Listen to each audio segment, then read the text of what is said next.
Feminism and the Subversion of Identity 1990, 2nd edition 1999, is a book by the philosopher Judith Butler in which the author argues that gender is a kind of improvised performance.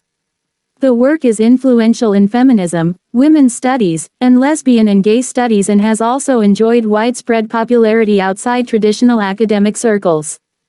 Butler's ideas about gender came to be seen as foundational to queer theory and the advancing of dissident sexual practices during the 1990s.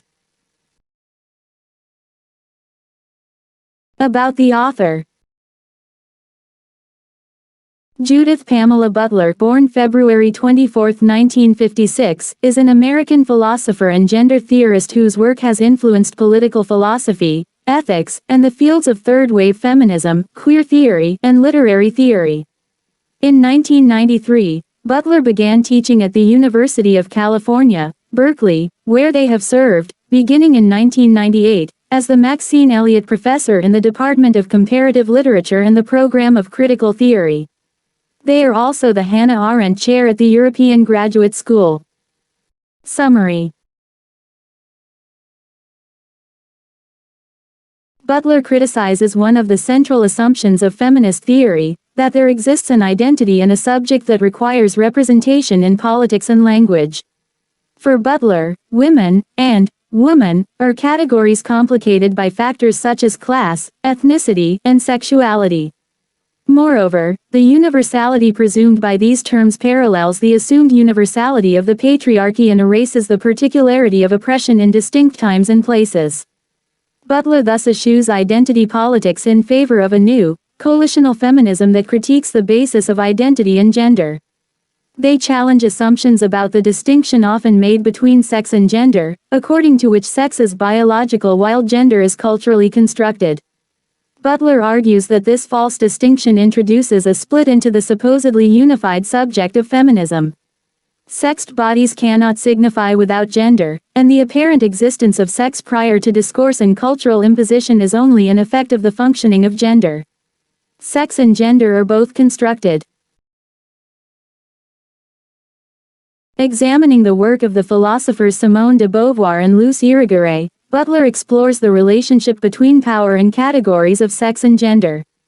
For de Beauvoir, women constitute a lack against which men establish their identity. For Irigaray, this dialectic belongs to a signifying economy that excludes the representation of women altogether because it employs phallocentric language. Both assume that there exists a female, self-identical being, in need of representation, and their arguments hide the impossibility of being a gender at all. Butler argues instead that gender is performative, no identity exists behind the acts that supposedly express gender, and these acts constitute, rather than express, the illusion of the stable gender identity. If the appearance of being a gender is thus an effect of culturally influenced acts, then there exists no solid, universal gender, constituted through the practice of performance. The gender, woman, like the gender, man, remains contingent and open to interpretation and resignification. In this way, Butler provides an opening for subversive action. They call for people to trouble the categories of gender through performance. Discussing the patriarchy, Butler notes that feminists have frequently made recourse to the supposed pre-patriarchal state of culture as a model upon which to base a new, non-oppressive society. For this reason, accounts of the original transformation of sex into gender by means of the incest taboo have proven particularly useful to feminists. Butler revisits three of the most popular. The anthropologist Claude Lévi-Strauss's anthropological structuralism, in which the incest taboo necessitates a kinship structure governed by the exchange of women. Joan Riviere's psychoanalytic description of womanliness as a masquerade that hides masculine identification and therefore also conceals a desire for another woman. And Sigmund Freud's psychoanalytic explanation of mourning and melancholia, in which loss prompts the ego to incorporate attributes of the lost loved one, in which cathexis becomes identification.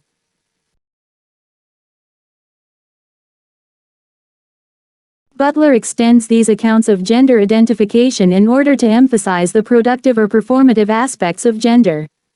With Lévi-Strauss, They suggest that incest is a pervasive cultural fantasy, and that the presence of the taboo generates these desires. With Riviere, they state that mimicry and masquerade form the essence of gender. With Freud, they assert that gender identification is a kind of melancholia in which the sex of the prohibited object is internalized as a prohibition. 63, and therefore that same-sex gender identification depends on an unresolved but simultaneously forgotten homosexual cathexis with the father, not the mother, of the Oedipal myth. For Butler, heterosexual melancholy is culturally instituted as the price of stable gender identities. 70, and for heterosexuality to remain stable, it demands the notion of homosexuality, which remains prohibited but necessarily within the bounds of culture. Finally, they point again to the productivity of the incest taboo, a law which generates and regulates approved heterosexuality and subversive homosexuality, neither of which exists before the law. In response to the work of the psychoanalyst Jacques Lacan that posited a paternal symbolic order and a repression of the feminine, required for language and culture, Julia Kristeva added women back into the narrative by claiming that poetic language, the semiotic, was a surfacing of the maternal body in writing, uncontrolled by the paternal logos. For Kristeva, poetic writing and maternity are the sole culturally permissible ways for women to return to the maternal body that bore them, and female homosexuality is an impossibility, a near psychosis. Butler criticizes Kristeva, claiming that her insistence on a maternal that precedes culture and on poetry as a return to the maternal body is essentialist. Kristeva conceptualizes this maternal instinct as having an ontological status prior to the paternal law, but she fails to consider the way in which that very law might well be the cause of the very desire it is said to repress. 90. Butler argues the notion of maternity as the long-lost haven for females is a social construction, and invokes Michel Foucault's arguments in The History of Sexuality 1976 to posit that the notion that maternity precedes or defines women is itself a product of discourse. Butler dismantles part of Foucault's critical introduction to the journals he published of Herculine Barbin, an intersex person who lived in France during the 19th century and eventually committed suicide when she was forced to live as a man by the authorities. In his introduction to the journals, Foucault writes of Barbin's early days, when she was able to live her gender or sex, as she saw fit as a happy limbo of non-identity. 94. Butler accuses Foucault of romanticism, claiming that his proclamation of a blissful identity, prior to cultural inscription contradicts his work in The History of Sexuality, in which he posits that the idea of a real, or true, or originary, sexual identity is an illusion, in other words that sex is not the solution to the repressive system of power but part of that system itself. Butler instead places Barbin's early days not in a happy limbo, but along a larger trajectory, always part of a larger network of social control. They suggest finally that Foucault's surprising deviation from his ideas on repression in the introduction might be a sort of confessional moment, or vindication of Foucault's own homosexuality of which he rarely spoke and on which he permitted himself only once to be interviewed. Butler traces the feminist theorist Monique Wittig's thinking about lesbianism as the one recourse to the constructed notion of sex. The notion of sex is always coded as female, according to Wittig, a way to designate the non-male through an absence. Women, thus reduced to sex, cannot escape carrying sex as a burden. Wittig argues that even naming body parts as sexual creates a fictitious limitation of what body parts can be considered erogenous, socially constructing the features themselves and fragmenting what was really once whole. Language, repeated over time, produces reality effects that are eventually misperceived as facts. 115. Butler questions the notion that the body itself is a natural entity that admits no genealogy, a usual given without explanation. How are the contours of the body clearly marked as the taken for granted ground or surface upon which gender signification are inscribed, a mere facticity devoid of value, prior to significance? 129. Building on the thinking of the anthropologist Mary Douglas, outlined in her Purity and Danger, 1966, Butler claims that the boundaries of the body have been drawn to instate certain taboos about limits and possibilities of exchange. Thus the hegemonic and homophobic press has read the pollution of the body that AIDS brings about as corresponding to the pollution of the homosexual's sexual activity, in particular his crossing the forbidden bodily boundary of the perineum.